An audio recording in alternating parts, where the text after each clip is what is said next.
നമസ്കാരം, പ്രവാസി മലയാളിയിലേക്ക് സ്വാഗതം.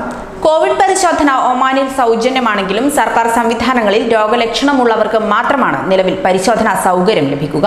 പ്രകടമായ ലക്ഷണങ്ങൾ കാണിക്കാത്തവർക്ക് സ്വകാര്യ സ്ഥാപനങ്ങളിലെ പരിശോധനയാണ് ആശ്രയം.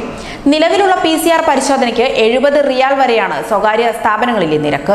ഉയർന്ന നിരക്ക് മൂലം പരിശോധനകൾ നടത്താൻ മടിച്ചു നിൽക്കുന്നവരാണ് ഭൂരിപക്ഷം പ്രവാസികളും. ഇത്തരക്കാർക്ക് ആശ്വാസമേകുന്നതാണ് ഒമാൻ ആരോഗ്യ മന്ത്രാലയത്തിന്റെ പുതിയ കോവിഡ് പരിശോധനാ കിറ്റിന് അംഗീകാരം നൽകിയ തീരുമാനം.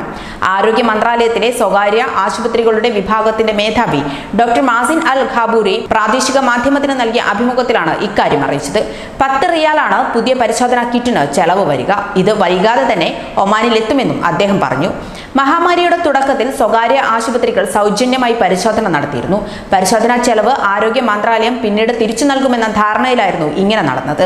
മസ്കത്തിന്റെ വിവിധ ഭാഗങ്ങളിൽ ആരോഗ്യ മന്ത്രാലയം കൂടുതൽ സൗജന്യ പരിശോധനാ കേന്ദ്രങ്ങൾ തുറന്നപ്പോഴാണ് ഇത് നിർത്തിയതും. സ്വകാര്യ മേഖലയിലെ അടിസ്ഥാന ടെസ്റ്റിന് ഇപ്പോൾ 45 മുതൽ 50 റിയാൽ വരെ ചെലവ് വരും. ചില സ്ഥാപനങ്ങൾ ഉപകരണങ്ങളും ജീവനക്കാരുമായി ബന്ധപ്പെട്ട ചെലവിൽ അതിൽ കൂടുതൽ തുക ഈടാക്കുന്നുണ്ടെന്നും ഡോക്ടർ മാസിൻ പറഞ്ഞു.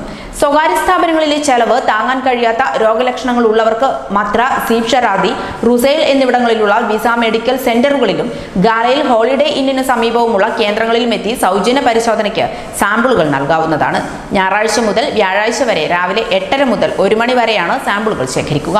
പരിശോധനയ്ക്ക് എത്തുന്ന വിദേശികൾ റെസിഡന്റ് കാർഡ് അല്ലെങ്കിൽ ജോലി ചെയ്യുന്ന കമ്പനിയുടെ പേരുള്ള രേഖകൾ കാണിക്കണം. കമ്പനി പ്രതിനിധി ഒപ്പമുണ്ടായാൽ മതി. റെസിഡന്റ് കാർഡ് ഇല്ലാത്തവരാണെങ്കിൽ ടെലിഫോൺ നമ്പർ നൽകിയാൽ മതി.